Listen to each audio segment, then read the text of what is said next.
दोस्तों नमस्कार प्रणाम, मैं अजीत और आप सब देख रहे हैं हवेली एंटरटेनमेंट।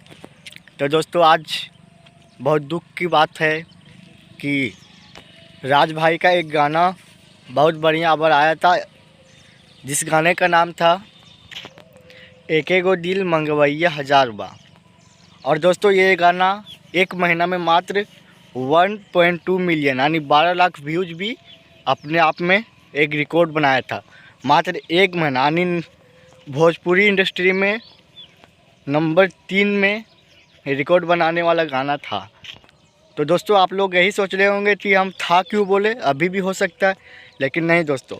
वेब म्यूजिक एक चैनल कंपनी है जो कि उस गाने पे कॉपीराइट स्ट्राइक मार दिया है, जिसके कारण उस चैनल से अभी वो गाना डिलीट हो चुका। और आशा है या नहीं कि वापस से आएगा या नहीं आएगा, ये तो अभी बताना फ़िलहाल नहीं हो सकता है। लेकिन और राज भाई का आज बर्थडे भी है, तो हैप्पी बर्थडे राज भाई, आप जी हज़ारों साल।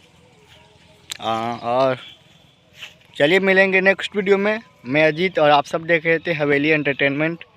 वीडियो पसंद आए तो लाइक कर लेना। जय हिंद।